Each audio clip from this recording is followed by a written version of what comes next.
Assalamualaikum warahmatullahi wabarakatuh.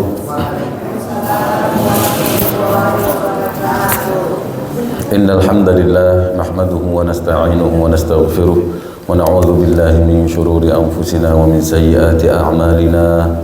May yahdihillahu fala mudilla lahu wa may yudlil fala hadiya lahu. Wa asyhadu an la ilaha illallah wahdahu la syarika lahu wa asyhadu anna nabiyyana Muhammadan 'abduhu wa rasuluh. Allahumma salli wa sallim wa barik ala sayyidina Muhammad wa ala alihi wa sahbihi wa man tabi'ahum bi ihsanin ila yaumiddin. Amma ba'd. Bapak-bapak, ibu-ibu dan seluruh jamaah Masjid Nurul Islam yang semoga senantiasa dimuliakan oleh Allah Subhanahu wa taala. Alhamdulillah, pada pagi hari yang cerah ini kita masih diberikan kesempatan dan kesehatan oleh Allah Subhanahu wa taala untuk menunaikan sholat subuh berjamaah, dilanjutkan dengan kajian. Semoga Allah Subhanahu wa taala terus memberikan kita kekuatan untuk istiqomah dalam ibadah, dan semoga Allah Subhanahu wa taala menerima amal ibadah kita serta memberikan ridhonya kepada kita semua. Amin ya rabbal alamin. Salawat dan salam semoga senantiasa tercurahkan kepada junjungan kita Nabi Muhammad sallallahu alaihi wasallam, juga kepada seluruh keluarga dan seluruh sahabat beliau. Semoga kita termasuk umat beliau yang akan bersama beliau kelak di surga Firdaus.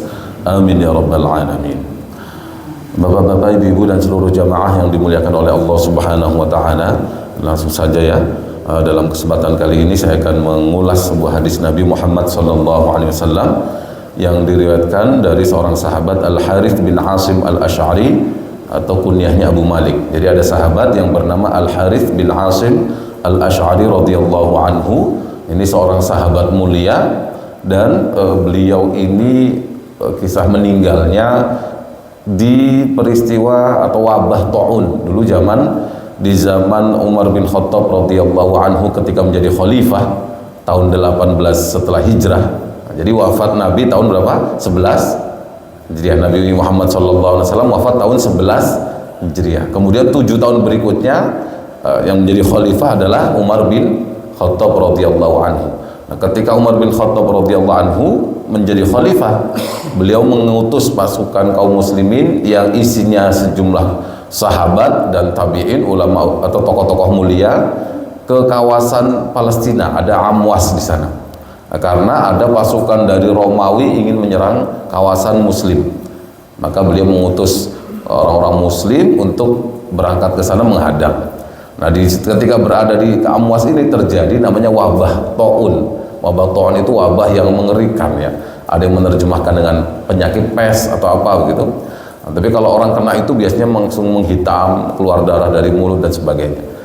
Dan wabah ini dari kaum muslimin yang berada di Amwas ini yang sedang menunggu atau berjaga-jaga menghadang orang-orang Romawi, saat itu tersebar taun di berbagai tempat dan kaum muslimin yang meninggal sampai 25.000. Banyak sekali, sampai sahabat beliau ini, sahabat juga ini ikut terkena wabah tersebut dan meninggal dunia. Dan banyak sahabat lain diantaranya Abu Ubaidah bin Jarrah, Mu'adz bin Jabal itu pada meninggal dalam peristiwa kena wabah tersebut. Nah, ini yang saya menyinggung ini karena apa? Karena kita juga kemarin pernah terkena wabah ya, wabah apa?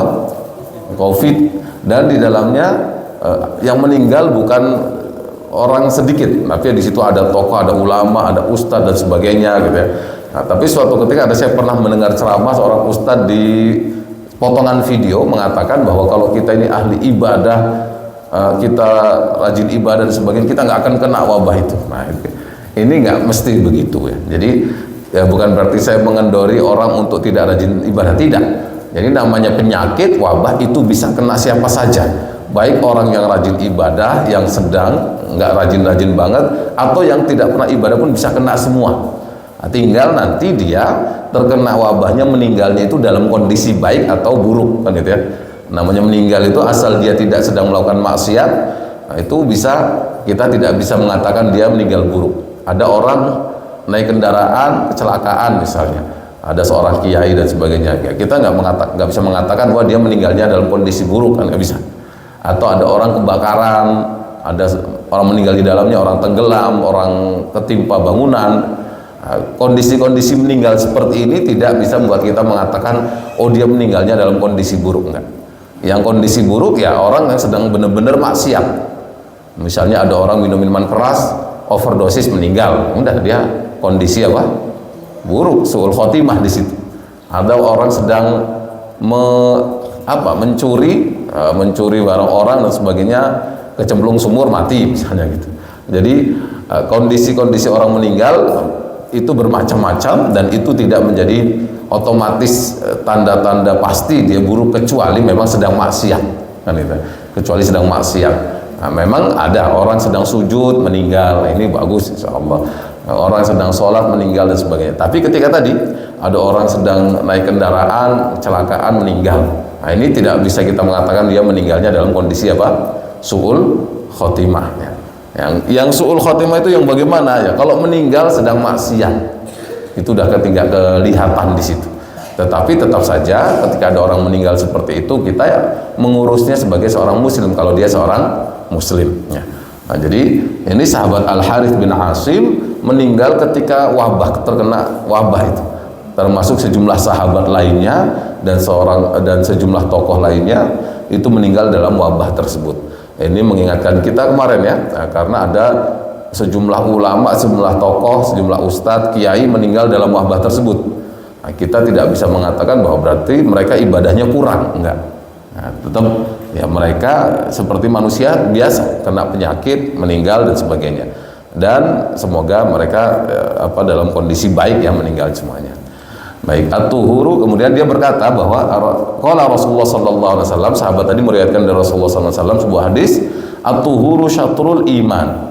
Tuhur, bersuci itu setengah dari iman. Nah, maksudnya kok bisa begitu? Bersuci, berwudu itu yang kita laksanakan dengan sempurna itu pahalanya bisa berlipat ganda sampai dengan setengah iman. Jadi bersuci ini yaitu berupa berwudu yang sering kita lakukan, yang kita sudah hafal, itu fadilahnya besar. Fadilahnya besar. Yang penting kita wudunya dengan cara yang benar ya. Nah, cara yang benar bagaimana? Ya sesuai dengan rukun syaratnya gitu. Jadi rukunnya wudu itu kan tidak banyak sebenarnya. Dalam Al-Quran yang disebutkan hanya ya ayyuhalladzina amanu idza qumtum ila shalah, wahai orang-orang yang beriman, jika kalian ingin melakukan salat faghsilu wujuhakum, basuhlah wajah kalian, wa aydiyakum ilal marafiq, dan tangan-tangan kalian sampai siku-siku ya. Kemudian wamsahu biruusikum, dan usap kepala kalian, wa arjulakum ilal ka'bain, dan basuhlah kedua kaki kalian sampai mata kaki. Nah, itu 4 kalau dalam Al-Quran. Nah, kemudian perlu ulama menyebutkan semuanya 6. Nah, selain 4 tadi ada niat, di awal harus niat namanya wudu, dan yang terakhir harus urut tartib, wajah dulu, tangan dulu, wajah dulu, kemudian tangan, kemudian kepala, kemudian kaki. Tapi diawali dengan niat dan ditutup dengan urutan, harus urut ya, jadi 6. Nah, sekarang ini wudu, kita jangan dikira wudu yang ringan itu asal-asalan, enggak ya. Wudu harus sesuai dengan yang disebutkan oleh para ulama berdasarkan hadis-hadis Nabi Muhammad SAW.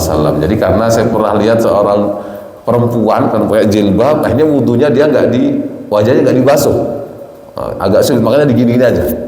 Enggak, wajah itu harus dibasuh. Dibasuh itu ya seperti disiram gitu ya. Enggak bisa gini, apa ini namanya, usap-usap atau ditepok-tepok, nggak bisa.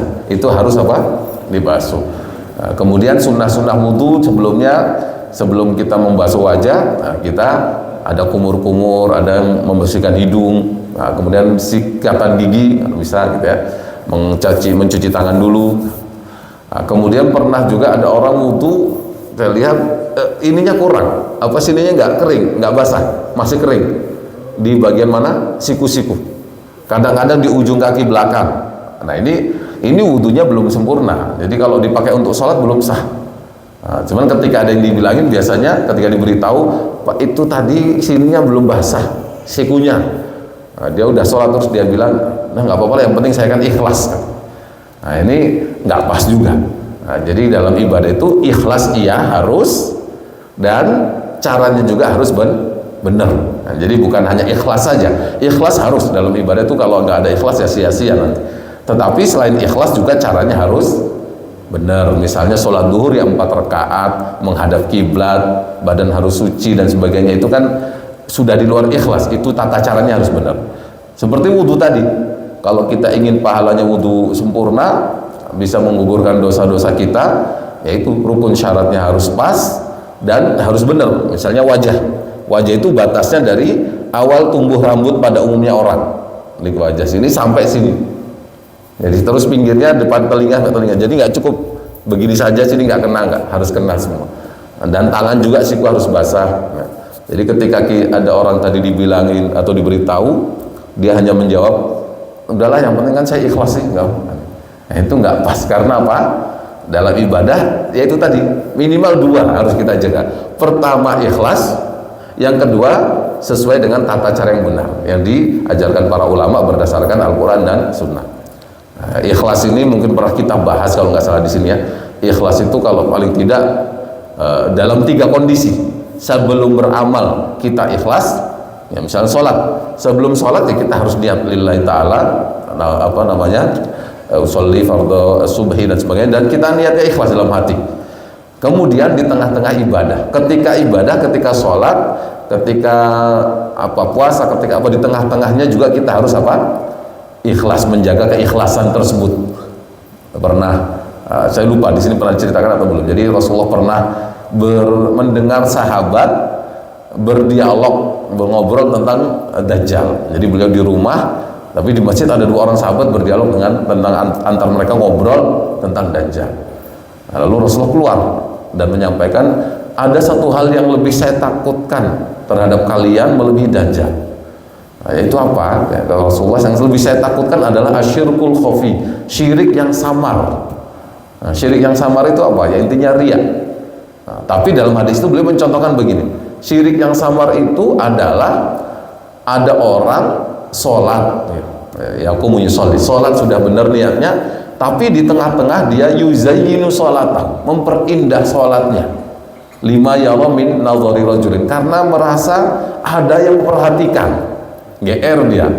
Nah, jadi sudah sholat ke masjid, sholat sunnah qobliyah tadi sudah bagus, niatnya bagus, tiba-tiba dia merasa kok ada yang baru masuk, ada yang perhatikan saya ya. Langsung tadinya ingin baca surat Al-Ikhlas Qul Huwallah, diubah menjadi baca Yasin, langsung lama gitu kan, langsung memperindah sholatnya. Atau intinya minimal dia awalnya ingin cepat jadi lambat karena merasa ada yang memperhatikan, ada yang lihat. Nah ini ya berarti sholatnya bukan karena Allah di situ kan ya. Sujudnya yang tadinya hanya ingin membaca subhanallah bihamdi, subhanarabbiyal a'la wa bihamdi 3 kali, karena ada yang perhatikan jadi 21 kali, lama gitu kan. Jadi maksudnya kita sujud lama boleh nggak? Boleh. Baca ketika sholat, baca Yasin, sholat sunat, silahkan, nggak masalah. Tetapi bukan karena tadi merasa karena ada yang perhatikan. Ini kata Rasulullah, ini kalau kita melakukan itu sayang, nanti pahalanya nggak ada. Nah, kalau memang sedang sholat merasa kok ada yang perhatikan, langsung ada bisikan setan, diperindah sholatnya, kita singkirkan. Kadang-kadang muncul gitu ya, sedang ibadah bisikan, kita singkirkan, kita nggak usah dituruti. Intinya kalau lagi sedang sholat, kita mau lama silakan lama, nggak usah mikir karena apa-apa lama atau cepat, yang penting masih rukun syaratnya masih terjaga, itu boleh. Jadi ikhlas itu dari awal sudah kita niatkan ikhlas, di tengah-tengah ibadah juga harus ikhlas. Nah ini kadang-kadang orang haji itu agak godaannya berat. Ketika sebelum haji udah kadang niatnya udah macam-macam, ya nanti saya pulang dipanggil Pak Haji, atau saya pulang yang penting saya bisa pakai peci putih, macam-macam. Nah, ada orang yang hajinya sudah ikhlas, alhamdulillah berangkat. Ketika di sana nggak tahan, akhirnya dia ketika tawaf langsung pakai selfie sambil buat video di stick panjang keliling, labbaik Allah keliling dan sebagainya, diumumkan seluruh dunia di Facebook atau di mana. Ada yang sudah ibadahnya, sholatnya bagus tadi, jadi dijaga ketika awal niatnya bagus, ketika ibadah di tengah bagus, dan setelah ibadah juga kita jaga. Jangan sampai sudah ibadah bagus dan sebagainya, kemudian setelah ibadah kita nggak tahan, ingin diketahui banyak orang, akhirnya kita pengumuman. Nah, jadi sudah semalam kita sholat tahajud, nah pagi-pagi kok saya sholat tahajud kok nggak ada yang tahu sih ya. Ini cerita-cerita Alhamdulillah semalam saya sholat tahajud cuman 20 rakaat gitu, padahal saya inginnya 27 atau 25, atau alhamdulillah semalam saya cuman baca Al-Quran ya hanya 5 juz gitu, cerita-cerita ke orang-orang. Kalau ceritanya memberi semangat gak ada masalah, cuman kadang-kadang cerita itu karena ingin mendapatkan pujian dan sebagainya, ini yang takutnya menghilangkan pahala. Seperti sedekah, sudah sedekah ke masjid ini 1 juta gak ada yang tahu. Kok nggak ada yang tahu ya? Cerita-cerita. Kemarin saya sedekah cuma 1 juta ke masjid ini. Ini takutnya kita awalnya sudah ikhlas, di tengah-tengah ketika melakukan ibadah sudah ikhlas, di akhir kita nggak tahan, akhirnya memberitakan hal itu membuat ibadah kita bisa hilang pahalanya. Rasulullah Al-Quran dalam surat Al-Baqarah disebutkan ya ayyuhalladzina amanu, wahai orang yang beriman, la tubtilu shadaqatikum bil manni wal adha. Jangan kalian batalkan pahala sedekah kalian bil manni dengan menyebut-nyebutnya wal adha, dan menyakiti yang kalian kasih sedekah. Jadi kita sudah sedekah sudah bagus, jangan sebut-sebut nanti takutnya menghilangkan pahala. Kalladzi yunfiqu malahu ria'an nas. Ini takutnya seperti orang yang infak sudah bagus tapi ujungnya seperti riya saja. Kemudian Allah mengumpamakan seperti apa? Kama thali sofwanin, itu seperti sebuah batu besar ya, alaihi turab, yang di atasnya sudah ada tanah bisa buat nanam gitu. Fa asabahu wabilun, ketimpa hujan lebat, fatarakahu salda, akhirnya batu tersebut udah hilang bersih tanpa tanah. Ibaratnya tanah itu pahala, jadi batu ada tanah seperti pahala, kemudian sudah dapat pahalanya, tapi gara-gara cerita itu ibarat batu tersebut yang sudah ada tanahnya ketimpa air hujan yang lebat, akhirnya sudah hilang semua. Jadi ini dalam surat Al-Baqarah Allah berfirman, ya ayyuhalladzina amanu la tubtilu shadaqatikum bil manni wal adha. Wahai orang-orang yang beriman, jangan kalian batalkan, hilangkan pahala sedekah kalian bil manni, dengan menyebut-nyebutnya, wal adha, dan menyakiti orang yang kalian kasih sedekahnya. Ini kalladzi yunfiqu malahu ria'an nasi wa la yu'minu billahi wal yaumil akhir. Orang seperti ini seperti orang yang berinfak, bersedekah ya, tapi ria'an nas, dari awal sudah riya dan tidak beriman kepada Allah dan hari akhir. Ya, famathalu tadi, dan maka perumpamaan dia adalah seperti batu yang besar tadi yang kemudian ketimpa air hujan. Nah, jadi di sini dalam ibadah, satu, ikhlas dijaga, kedua harus sesuai dengan tata caranya. Jadi jangan sampai kita karena tidak mau memperbaiki wudhu tadi atau malas belajar lagi, yang penting kan ikhlas. Enggak, ikhlas iya, tapi tata caranya juga harus dibenarkan. Nah, dalam wudhu, at-tuhuru syatrul iman, wudhu ini pahalanya besar, bisa sampai setengah iman ya, karena iman ini kan amal ibadah yang paling besar ya. Afdol, yang paling afdol itu iman, kemudian jihad, kemudian apa dan sebagainya. Jadi iman ini kata Rasulullah, afdol amal hati yang paling besar, yaitu iman pada Allah Subhanahu wa ta'ala. Kemudian kita lanjutkan hadisnya, walhamdulillahi tamla'ul mizan, dan alhamdulillah, mengucapkan alhamdulillah dengan menghayati maknanya. Alhamdulillah itu kita memahaminya apa? Segala puji bagi Allah. Berarti kita secara tidak langsung mengakui kesempurnaan Allah. Jadi Allah maha terpuji. Dalam kondisi apapun kita memuji Allah Subhanahu wa ta'ala. Ketika kita dipuji orang, Bapak ini rajin ibadah, Bapak ini sedekahnya bagus, Bapak ini soleh gitu, kita ucapkan alhamdulillah, kita rasakan bahwa pujian ini semua sebenarnya hanya milik Allah, karena kita rajin sedekah, rajin ke masjid, tidak lain karena pertolongan Allah. Jadi kita ke masjid bisa sholat, bisa sedekah, bisa apa, nah, kita ingat ketika dipanggil sholat ke masjid itu apa? Hayya ala sholat, jawabnya la haula wa la quwata illa billah. Jadi mari sholat, kita jawabnya langsung tidak ada daya dan upaya untuk menunaikan ketaatan, meninggalkan kemaksiatan, melainkan karena pertolongan Allah. Jadi ketika kita dipuji dan sebagainya, kita mengucapkan alhamdulillah, itu kita kembalikan bahwa segala puji itu milik Allah. Kalau kita mengucapkan alhamdulillah ketika dalam perjalanan, mengucapkan alhamdulillah, banyak zikir, nah, ucapan alhamdulillah saja yang ringan itu pahalanya memenuhi timbangan amal dalam hadis ini. Jadi jangan diremehkan ya, seperti wudhu tadi, Udah kita biasa rutin, akhirnya kadang kita hilang ruhnya. Enggak, kita rasakan bahwa wudhu itu fadilahnya besar. Mengucapkan alhamdulillah juga fadilahnya besar. Nah, ketika kita naik kendaraan itu disunahkan kalau sedang naik tanjakan kita membaca apa? Allahu Akbar. Kemudian ketika lurus subhanallah, ketika turun alhamdulillah. Nah, kemudian lanjutan hadisnya wa subhanallah walhamdulillahi tamla'u ma bainas samawati wal ardh. Dan ucapan subhanallah walhamdulillah kalau digabung itu pahalanya memenuhi antara jarak langit dan bumi. Langit dan bumi jaraknya berapa? Puluhan ribu kilo, bahkan jutaan mungkin. Tapi kita kalau berzikir subhanallah alhamdulillah itu pahalanya bisa sebanyak itu. Nah, ini menunjukkan apa? Anugerah dari Allah Subhanahu wa taala, kemurahan dari Allah. Ada amalan-amalan yang ringan tapi pahalanya apa? Besar. Nah, ini memberikan kita semangat. Karena kalau amalan yang pahalanya besar hanya amalan yang berat-berat, nanti kita nggak kuat kan gitu. Jadi Allah memberikan kita kemudahan, ada amalan-amalan ringan tapi pahalanya besar. Di antaranya apa tadi? Zikir tadi, yaitu alhamdulillah atau subhanallah alhamdulillah. Kalau mau lengkap subhanallah walhamdulillah apa? Wala ilaha illallah wallahu akbar wala haula wala quwata illa billah.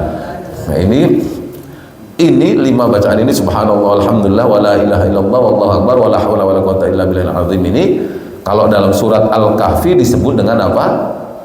Al-Baqiyatus Sholihat. Al-Baqiyatus Sholihat itu apa? Amalan yang abadi dan dia amal soleh. Jadi Rasulullah pernah menjelaskan ya, ketika yang dimaksud dengan Al-Baqiyatus Sholihat dalam surat Al-Kahfi, al-malu wal banuna zinatul hayatid dunya wal baqiyatus sholihatu khairun 'inda rabbika thawaban wa khairun amala. Jadi dalam surat Al-Kahfi itu ada ayat al-malu wal banun, harta dan anak-anak, zinatul hayatid dunya. Zina itu perhiasan, al hayatid dunya apa? Kehidupan dunia. Harta dan anak-anak itu perhiasan kehidupan dunia. Wal baqiyatus sholihat, dan baqiyat amal-amal yang abadi dan soleh ya, khairun 'inda rabbik, itu lebih baik di sisi Allah dibandingkan harta dan anak-anak tadi. Rasulullah pernah menjelaskan apa itu baqiyatus sholihat, amal yang abadi dan soleh. Beliau menjelaskan yaitu subhanallah walhamdulillah wala ilaha illallah wallahu akbar wala haula wala quwata illa billahil azim. Ini ada sahabat menjelaskan, Sayyidina Utsman dan sebagainya. Memang ada sebagian mengatakan tidak terbatas di itu amal soleh yang abadi itu, tapi semua amal soleh seperti sedekah atau yang lain itu juga termasuk amal-amal yang abadi dan soleh. Hanya Rasulullah memberikan satu semangat kepada kita agar kita walaupun kondisi sulit, kondisi sibuk, masih bisa mendapatkan pahala besar, yaitu dengan membaca apa? Zikir tadi. Zikir ini, fadilah zikir ini luar biasa ya. Ada seorang sahabat bertanya ke Rasulullah, ya Rasulullah, inna syara'i'al islami kasurat alayya. Wahai Rasulullah, ibadah-ibadah Islam ini kok terasa banyak bagi saya. Jadi ada sahabat itu ingin dia banyak ibadah. Selain ibadah fardu, dia sholat qobliyah, ba'diyah, kemudian sholat duha, sholat tahajud, sholat witir, kemudian ingin dia juga puasa, ingin baca Al-Quran dan sebagainya. Dia rasa kok banyak sekali, saya sibuk, padahal saya banyak kerjaan kesana kemari. Wah Rasulullah, ada nggak amalan yang ringan, dalam arti selain ibadah fardu, ya fardu nggak boleh ditinggalkan ya, tapi ibadah sunnah yang ringan yang bisa saya pegangi, kontinu untuk saya lakukan walaupun saya sibuk. Kata Rasulullah apa? La yazalu lisanuka ratban bi dzikrillah. Yang penting lisan kamu tidak pernah kering dari zikir kepada Allah. Ya, zikir ini kan siapa saja bisa melakukan. Bapak, ibu-ibu yang sedang halangan haid atau nifas itu jangan lepas dari apa? Zikir walaupun sedang tidak sholat. Baca subhanallah, astagfirullah, alhamdulillah. Itu tidak hanya orang yang dalam kondisi suci saja ya zikir ya. Nah, kalau baca Al-Quran ya harus suci, sholat dan sebagainya. Tapi zikir ini semua bisa melakukan dan semua bisa dapat apa? Pahala. Bukan harus dalam kondisi berwudu, tidak harus menghadap kiblat, kita sedang nyupir mobil atau naik motor.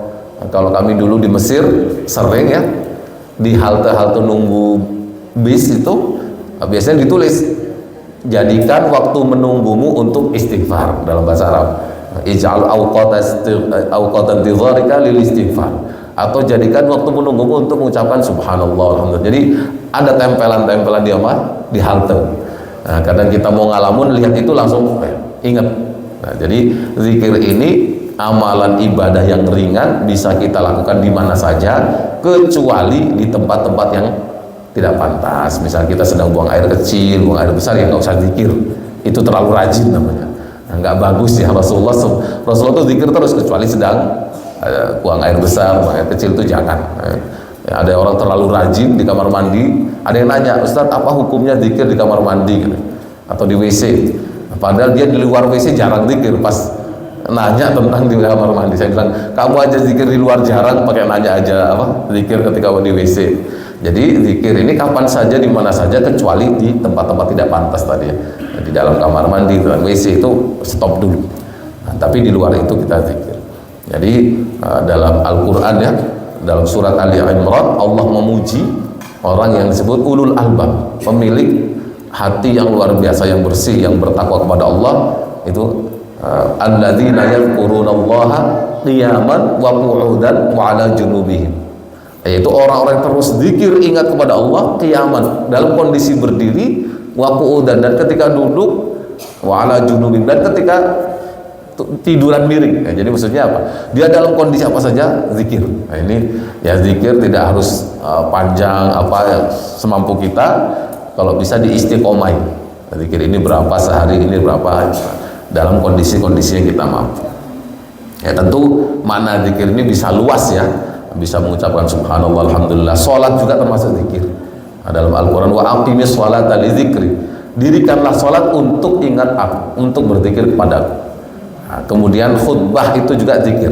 Dalam sebuah hadis Rasulullah menjelaskan, ketika kita mau sholat Jumat itu, hari Jumat, sebelum imam atau khotib naik mimbar, para malaikat di pintu-pintu masuk masjid, mereka mencatat siapa yang masuk masjid awal, ini pahalanya seperti mendapat apa, kurban unta, apa dicatat.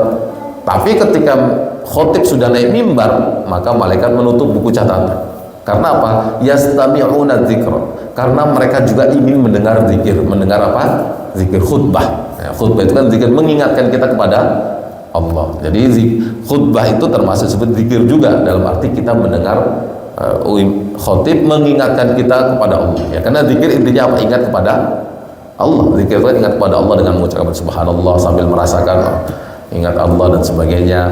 Nah, majelis kita ini juga majelis apa? Zikir. Jadi Rasulullah bersabda, "Iza marartum bi riyadil jannah," kalau kalian lewat di taman-taman surga, farta'u, maka mampirlah dan ambillah manfaat dalamnya yang banyak. Nah, lalu sahabat bertanya, "Ya Rasulullah, wa ma riyadul jannah?" Wahai Rasulullah, apa itu taman-taman surga? Beliau menjawab, yaitu apa? Hilaquz dzikr, halaqah zikir. Halaqah zikir seperti kita ini termasuk halaqah apa? Zikir, karena membuat kita ingat kepada Allah, kemudian kita berzikir. Kata Rasul tadi, halaqah zikir itu adalah taman-taman apa? Surga. Jadi wajar kalau ketika kajian kok ada yang tidur, ada yang ngantuk ya, karena dia masih menikmati angin-angin surga. Ada sepoi-sepoi angin surga, jadi wajar kalau ngantuk.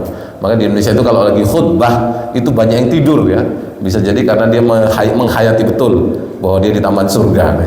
Di Indonesia kalau khutbah itu kadang ada sampai niat, saya ngantuk ketika hari Jumat, nantilah tidurnya ketika imam khutbah, udah diniati dari awal. Ketika mau Jumatan itu udah niat, ketika mau khutbah dia niat tidur. Nah ini repot ini. Seharusnya ketika khutbah mendengar itu, tapi sudah diniati tidur. Ya, intinya bahwa zikir itu maknanya bisa luas. Yang pasti yang paling penting juga kita mengucapkan tadi, mengucapkan subhanallah, alhamdulillah. Dan ketika ya ada ulama, ketika kita akan melakukan maksiat terus sadar Allah melihat kita, itu juga zikir, kata ulama. Astagfirullah, saya nggak jadi. Jadi ada ulama besar yang namanya Yusuf bin Asbat, dia mengatakan begini, dia mengkritik orang yang sering zikir tapi masih melakukan maksiat. Jadi maunya zikir itu membuat orang lebih baik, bukan masih melakukan maksiat. Dia mengatakan laisa zakiru, bukanlah orang yang zikir itu maqala subhanallah alhamdulillah. Bukanlah orang yang berzikir itu yang mengucapkan subhanallah alhamdulillah saja, tapi apa? Tapi idza rafa'a zu'abata mizan. Jadi orang yang zikir adalah ketika dia ingin mengurangi timbangan orang, ketika dia berjualan maksudnya, ingin mengurangi timbangan orang, dia ingat bahwa Allah tahu, Allah melihat dia sadar. Nah ini juga zikir, ingat kepada Allah. Kata ulama besar ini, orang yang zikir juga adalah ketika dia agar melakukan maksiat di kantor, nggak ada siapa-siapa ingin ya maaf korupsi atau menipu dan sebagainya, dia ingat oh, Allah melihat saya. Nah, ini termasuk apa? Zikir juga. Nah, tapi ingat bahwa salah satu yang paling penting zikir juga mengucapkan dengan lisan subhanallah walhamdulillah, apa tadi? Wala ilaha illallah Allahu akbar. Nah, cuman kalau kita menyebut lafaz zikir ini, dia bisa maknanya luas. Bisa maknanya luas. Nah, yang diinginkan dalam hadis ini adalah ucapan subhanallah walhamdulillah. Intinya kita sesibuk apapun ya, upayakan ibadah fardu iya, ibadah sunnah kita pilih yang bisa istiqomah, qobliyah ba'diyah misalnya, tetapi jangan lepas dari apa? Zikir. Nah, zikir ini kapan saja, ketika di rumah, ketika di mobil, ketika apa saja, yang penting kondisi yang pantas tadi. Kemudian sedikit lagi mungkin kalau ada tanya jawab nanti ya. Was-sholatu nurun, lanjutan hadisnya. Dan sholat itu adalah cahaya. Nah, sholat ini kalau kita bisa menghayati, menjaga hati ketika sholat dan merasakan bahwa sholat itu adalah kita menghadap Allah dan sebagainya, maka bisa menjadi cahaya kita. Di sini disebutkan dalam hadis bahwa sholat itu cahaya di dunia dan cahaya di akhirat. Orang yang nggak sholat di akhirat nanti nggak punya cahaya dan dia akan dikumpulkan bersama Fir'aun, Qarun dan Haman, bersama orang-orang besar. Orang nggak pernah sholat nanti dikumpulkan dengan Qarun. Qarun kan orang besar ya, Fir'aun dan sebagainya. Nah, jadi intinya sholat ini harus kita jaga, dia bisa menjadi cahaya kita. Mungkin kita saat ini masih melakukan maksiat dikit-dikit sambil sholat, semoga sholat nanti menjadi wasilah kita menjadi tobat gitu. Wasodaqatu burhanun, dan sedekah adalah burhan. Burhan itu artinya bukti. Sedekah itu bukti keimanan seseorang maksudnya. Jadi orang kok rajin sedekah menunjukkan imannya kuat. Karena apa? Karena orang itu umumnya kan pelit sama duit ya. Orang itu pelit, umumnya sayang sama duit. Kok dia rajin sedekah dan ini menunjukkan wah ini orang ini imannya bagus. Karena apa? Allah menjanjikan dengan sedekah nanti hartanya dilipat gandakan, pahalanya banyak.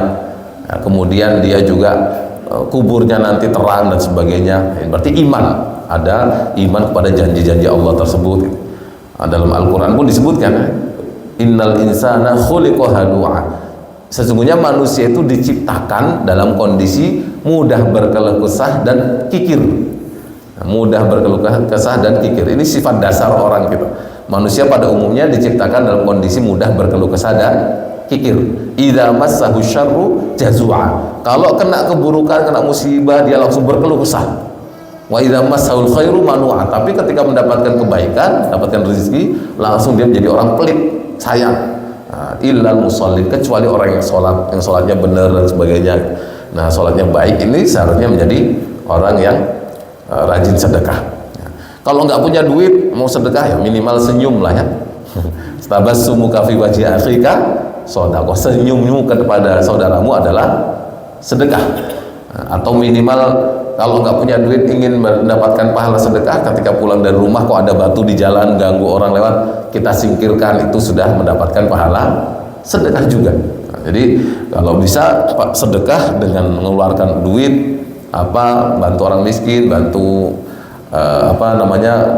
operasional masjid dan sebagainya. Nah, tapi kalau pas nggak punya tapi ingin tetap dapat pahala sedekah, jangan pelit, senyum. Nah, gitu ya. Pagi ini sudah pada sedekah belum? Kalau belum, coba senyum kepada samping-sampingnya. Senyum sedekah. Atau ketika pulang nanti buang. Alhamdulillah saya sering senyum dari tadi, sedekah terus. Terus ya. Jadi sedekah ini bukti bagi keimanan seseorang. Ya. Ini yang sedekah minum dan sebagainya ini luar biasa pahalanya. Baik. Kemudian wasobru diyaun, dan sabar itu menjadi cahaya juga. Jadi orang yang sabar, dia tidak gerusa-gerusu, ada masalah dia tahan diri, sabar, mengembalikan semuanya kepada Allah, maka ini bisa menjadi cahaya baginya. Cahaya bagaimana? Yaitu membuat dia terarah. Ya, orang yang bisa menahan diri, sedang ada musibah, sedang ada kesulitan, dia sabar, tidak nekat melakukan hal-hal yang dilarang, maka ini dengan kesabaran tersebut dia jalannya jadi terarah. Kesabaran mengarahkan dia untuk melakukan hal yang baik dan meninggalkan hal yang buruk. Baik, ini jam 6 kurang 5. Mungkin ada pertanyaan, ada tambahan dari Pak Kiai atau yang lain. Ada pertanyaan? Saya takutnya sudah pada kekenyangan dan ketiduran. Kalau nggak saya lempar pertanyaan apa? Banyak jawab, silakan. Oh iya Pak. Baik. Waalaikumsalam warahmatullahi wabarakatuh.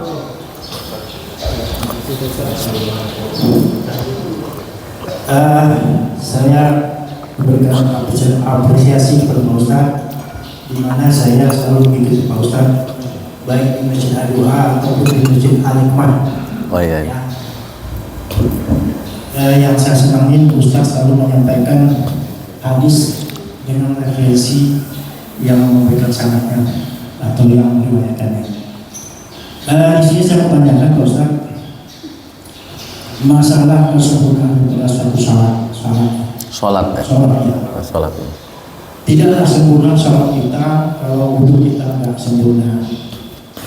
Yang saya mau tanyakan, kita ini rata-rata rumah kita ini antara tempat duduk dengan tempat pijat WC itu berdekatan. Tempat wudhu Ya, tempat wudhu. Ya, betul ya. Apakah bisa syar'i wudhu kita dengan kondisi yang begitu? Ya. Karena walaupun bagaimana juga kita ini seperti saya itu udah mendapatkan rumah yang dibikin oleh PT Halim. Jadi apa adanya. Ya. Nah, kalau nanti nggak bisa bikin di rumah yang gede Ustaz. Ya.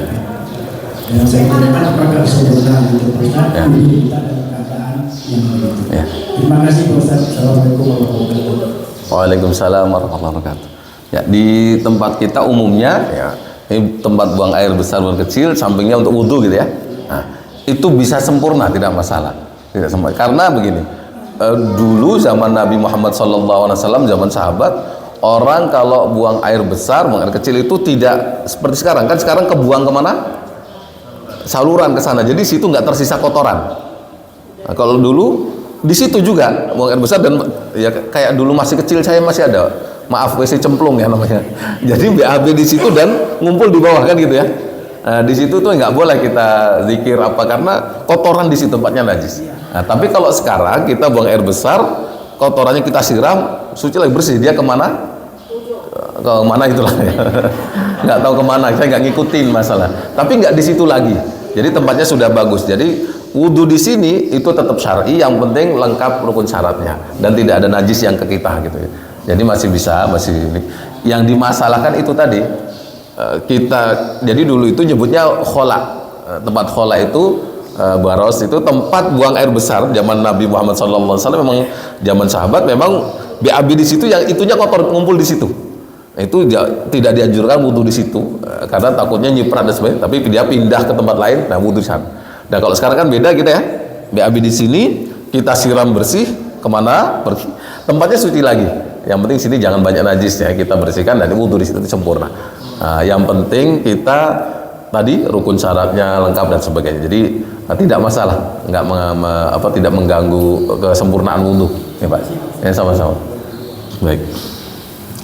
Nah, jadi kalau gini, istilah dulu zaman di dalam hadis, dalam kitab, kalau WC dulu namanya mirhab. Mirhab itu ya tempat BAB apa itu di situ-situlah. Cemplung gitu makanya.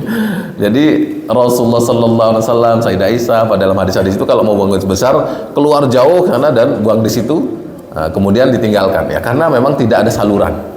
Dia ngumpul lah di situ. Di situ jangan dzikir, jangan wudhu dan sebagainya. Beda kalau sekarang bukan mirhab. Sekarang hammam tempat mandi itu bahasa itu tadi intinya dia nggak ngumpul kotorannya najisnya. Itu Pak ya, insyaallah ya. Ya, insyaallah bisa. Baik, silakan kalau ada yang lain. Di sini Pak Ustaz, Ya. sebetulnya ini Saya nggak mau nanya nih Pak Ustaz. Iya, saya trauma Pak Ustaz. Saya nanya pertanyaan sama Pak Ustaz. Ini terkait dengan sempurnanya sholat tadi Pak Ustaz. Mungkin kita sering melihat, kita pengalaman sholat kita ini mazhabnya campur-campur. Nah ini pertanyaan pertama, boleh enggak kita dimulai dari wudhu sampai dengan selesai kita sholat mazhabnya campur-campur? Ya, ya. Contoh terkait dengan wudhu, salah satu mazhab nggak boleh bersentuhan, tapi fakta mungkin kita bersentuhan. Jadi berarti udah lompat mazhabnya Pak? Ya, pindah. Kemudian pada saat kita sholat, mulai dari takbir, pasang niat, ada yang niat sebelum sholat, ada yang niat wajib di dalam takbir. Berarti dia sudah pindah mazhab. Ya. Kemudian pada saat dia baca basmalah, ada yang baca sir, ada yang baca zahar, pindah mazhab. Pada saat dia tahiyat, ada yang mutar-mutar, ada yang lurus, ada yang mancing, berarti dia pindah mazhab. Mohon petunjuk Pak Ustaz. Baik, lengkap. Baik, memang begini ya, sebaiknya itu jalurnya satu mazhab gitu ya, bagi kalau ibadah. Nah fakta itu begini, misalnya wudhu itu ya, kalau kita mau yang nggak batal tadi sentuhan, ya harusnya cara wudhunya seperti mazhab yang mengatakan itu tidak batal. Contohnya begini ya, dalam mazhab Syafi'i mencuci tangan begini saja tanpa diusap itu boleh. Tapi kalau mazhab Maliki itu harus diusap, disiram dan diusap. Dalam mazhab Maliki nyentuh perempuan istri nggak batal selama nggak nafsu. Kalau mazhab kita nyentuh nafsu nggak nafsu, kesenggol nggak sengaja tetap batal. Nah jadi kalau untuk Indonesia ya biar kita nggak bingung, ikut mazhab Syafi'i lah yang kita ajari, yang kita pelajari dari apa? Sebaiknya jangan campur-campur, nanti bingung. Jadi apa, kita kalau memang pingin ya, ingin ini umumnya aslinya kita mazhab Syafi'i, sentuhan dengan wanita itu batal. Dan wudhunya mazhab Syafi'i kita mudah, sudah tahu semua ya, seperti itu. Tapi kalau ingin tidak batal sentuhan perempuan, tadi cara wudhunya pun harus ikut mazhab yang tidak batal, yaitu mazhab Maliki misalnya. Yaitu apa ya contohnya? Rambut harus diusap semua. Kalau wudhunya kita ikut mazhab Syafi'i, rambutnya diusap dikit, nyentuh perempuan nggak batal, ini nggak boleh. Harus kalau mau yang nggak batal, berarti dari wudhunya kita ikut mazhab Maliki atau yang lain yang Hanafi. Mazhab Maliki apa contohnya? Rambut harus diusap semua, lengkap, bukan hanya dikit saja. Kan kalau Indonesia, kita biasa Indonesia dikit-dikit aja ya. Kalau Maliki harus lengkap, dan ini harus pakai diusap gitu, disiram sambil diusap. Nah, nanti biar wudhunya ketika bersentuhan dengan istri nggak sengaja nggak batal gitu. Nah, terus sholatnya tentang niat tadi ya. Jadi aslinya sebaiknya memang satu jalur ya, biar enak nggak bingung. Niat tadi dalam mazhab Syafi'i itu sama mazhab Indonesia. Niat itu harus di hati ketika Allahu Akbar itu. Adapun mengucapkan sebelum takbir itu bukan niat, tapi membantu niat hati gitu. Itu silakan boleh, nggak masalah. Tapi itu membantu niat di hati nanti. Jadi namanya niat itu memang harus Allahu Akbar dalam hati. Nah, adapun sebelum Allahu Akbar itu bukan niat, tapi membantu niat.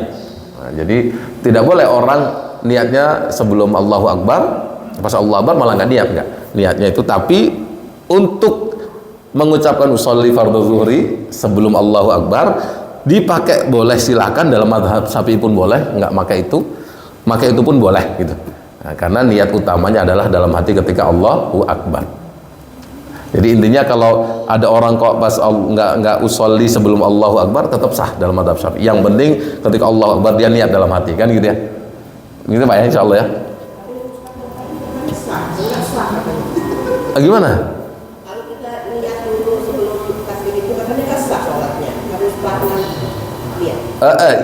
Yang ketika sebelum Allahu Akbar itu membantu niat. Jadi kalau kita niatnya hanya sebelum Allahu Akbar, ya sebelum Allahu Akbar kita sholli fardhu dhuhri al-barakatin mustaqbil qiblah, baru Allahu Akbar malah nggak niat, itu malah bikin nggak sah. Yang sah gimana? Yang sah sebelum Allahu Akbar kita usolli fardhu dhuhri iya, tetapi ketika Allahu Akbar dalam hati juga niat, itu yang sah. Dua itu. Jadi intinya yang diucapkan lisan sebelum Allahu Akbar itu namanya membantu niat. Adapun niat intinya ketika Allahu Akbar dalam hati. Nah, karena niat itu intinya dalam hati. Adapun yang diucapkan itu membantu biar kadang kan orang ragu ya, Allahu Akbar ngulang lagi, Allahu Akbar ngulang lagi ya. Biar nggak ngulang-ngulang. Nah, sebelum Allahu Akbar niat dulu di lisan. Yang pelan aja, sholli fardhu dhuhri, saya sholli. Baru Allahu Akbar itu niat dalam hati. Begitu Bu ya. Jadi memang yang harus itu niat dalam hati. Bukannya afdal, malah harus itu. Harus. Adapun yang sebelum itu sholli itu membantu. Biar hatinya ketika Allahu Akbar hatinya nggak bingung. Ini zuhur apa asar apa begitu kemana-mana nggak. Jadi dua-duanya dilakukan, Ibu ya, sebelum dan setelah. Adapun yang nggak mau melakukan, nggak mau mengucapkan Allah apa usolli nggak apa salah, nggak. Itu boleh juga, itu Pak ya. Jadi saya sebenarnya itu nggak pindah mazhab sebenarnya.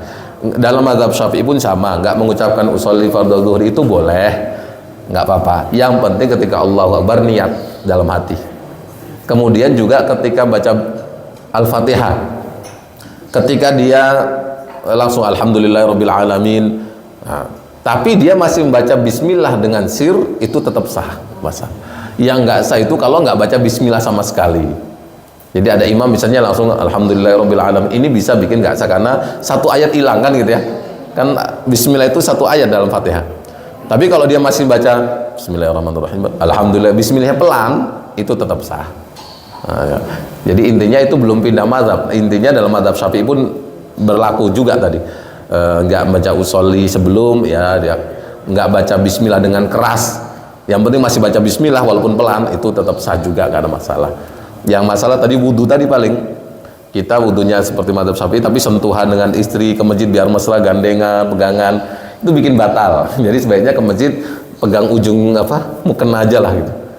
Jadi gimana Bu? Biar mesra katanya kan gitu ya. Nah, jadi intinya biar nggak bingung, aslinya ikut tadi satu mazhab, biar nggak bingung, biar mudah. Wudhunya seperti mazhab Syafi'i, batalnya juga sama dan sebagainya. Kecuali dalam kondisi sulit ketika umroh atau haji, tawaf, itu kan sulit. Ketika kita pasti akan senggolan dengan siapa saja, akan pegangan dengan rombongan, itu ya kita mau nggak mau ikut mengikuti mazhab lain karena kondisi sulit. Tapi kalau kondisi biasa sebaiknya jangan beralih-alih, nanti bingung. Jangan beralih-alih karena ada tata caranya gitu Pak ya, insya Allah. Jadi realita di tempat kita ya, insya Allah selama masih senang ibadah, alhamdulillah, tinggal sedikit-sedikit memperbaikinya lah gitu ya. Ya, Bapak Ibu masih udah rajin sholat ke masjid, ini satu hal yang luar biasa, semoga diterima oleh Allah Subhanahu Wa Taala semua ya. Nah, tinggal nanti tata caranya kalau ada yang belum pas sambil kita perbaiki dikit-dikit gitu. Insya Allah semoga Allah menerima ibadah kita semua lah, amin ya rabbal alamin. Baik, mungkin yang lain atau udah cukup? Udah ada alarm dikit lagi mungkin kalau ada yang tambahan dari ya masalah kebaikan ya, kebaikan. Kita memindahkan batu saya itu kebaikan. Memindahkan batu dari jalan. Nah, ini banyak saya temuin di perumahan-perumahan. Atau kalau misalkan hukumnya, maksud saya kalau polisi tidur Ya. polisi tidur Ya. sedangkan kita kalau bisa jalanan itu kan, kalau bisa Jangan ada polisi tidur. Ya. kemudian kayak misalkan di perumahan itu kadang ngambil tanah untuk pagar sedikit. Nah itu hukumnya apa Ustaz? Ya. Ya, sebenarnya tentang polisi tidur itu ada aturannya kan ya, ukurannya tingginya, yang tempat kita kadang ngawur, ada polisi tidur tinggi banget atau apa dan sembarangan orang pakai. Itu orang kalau orang sedang jantung punya apa? Cincin apa itu mengganggu sekali katanya, sakit. Jadi orang yang punya cincin apa? Jantung apa-apa dan sebagainya, ada orang baru operasi, wanita apa? Hamil yang muda atau habis operasi sesar, itu kalau kena itu kan sakit sekali. Nah, itu bisa menjadi dosa malah itu kan gitu. Karena dia sembarangan, kecuali sudah kan ada aturannya. Ada aturannya, misalnya tempat yang buat anak ngebut-ngebutan, itu biar nggak itu dikasih polisi tidur dengan standar tingginya berapa dan sebagainya. Nah, di tempat kita semua orang buat sendiri. Itu buat sendiri polisi tidur, ukurannya ngawur apa, kadang-kadang motor saya nyangkut jegrok gitu. Itu jadi sebaiknya jangan dilakukan, itu bisa menjadi dosa karena mengganggu jalan. Nah, kemudian yang tanah tadi gimana? Ngambil kayak rumah ada ngambil pagar sedikit untuk di jalan diambil dia. Oh, di jalan, milik jalan. Ngambil jalan sedikit, biasanya seperti itu. Ngambil jalan milik umum untuk kepentingan dia. Nah, ini yang masalah juga, dia aslinya kepentingan umum dia nggak boleh diambil aslinya. Yang kebaikan tadi, kalau ada batu di jalan mengganggu orang itu disingkirkan, kan pahala itu.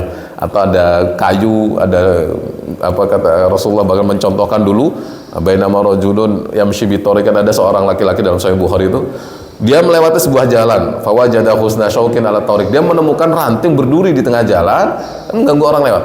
Fa akhara, dia singkirkan. Fa ghafara, maka Allah mengampuni dosanya dan berterima kasih kepadanya. Ini yang begini, maksudnya ada sesuatu yang mengganggu di jalan, kotoran disingkirkan, itu kan seperti bukan ibadah, tapi itu pahala. Kalau kita ingat sabda Rasulullah, ingat anjuran untuk ikut menjaga lingkungan, itu pahala semua sebenarnya. Tapi kalau tanah milik jalan kita ambil, ini udah kepentingan umum kita ambil, ini malah nggak bagus juga, nggak boleh juga itu. Nah, jadi kalau sempat ngambil, sekarang tinggalkan itulah. Karena kepentingan umum. Jadi kalau sudah kepentingan umum ini kok diganggu atau kita ambil, ini mengambil hak orang yang agak berat di situ, agak berat. Seperti maaf, ini bukan nggak mihak sama orang kecil. Kadang orang-orang itu berjualan di pinggir jalan, padahal trotoar yang milik umum dia kuasai. Itu kan secara hukumnya nggak boleh, kecuali ada izin dari pemerintah yang mengatur ini itu apa. Tapi kalau sudah mengambil hak umum, jadi kuasai dan sebagainya, ini haram karena memang bukan milik dia gitu ya. Gitu ya, insya Allah masalah kebaikan tadi. Kalau kita jangan memudah-mudahkan buat polisi tidur, karena kadang sangat mengganggu bagi sebagian orang, kecuali kondisi mendesak tadi, jalanan untuk anak-anak kecil sekolah, dan itu pun ada standarnya, setahu saya ada ukuran-ukurannya. Itu kira-kira insya Allah seperti itu. Baik, mungkin ada yang lain atau kita cukupkan ya. Baik, kita cukupkan kajian kita pada subuh kali ini. Semoga Allah Subhanahu wa taala memberikan kita hidayah untuk selalu istiqomah mempelajari agamanya dengan baik, dan semoga Allah menerima amal ibadah kita dan memberikan ridhonya kepada kita semua. Amin rabbal alamin. Wal afu minkum wallahu muwaffiq ila aqwamit thoriq. Wassalamualaikum warahmatullahi wabarakatuh. Waalaikumsalam warahmatullahi wabarakatuh.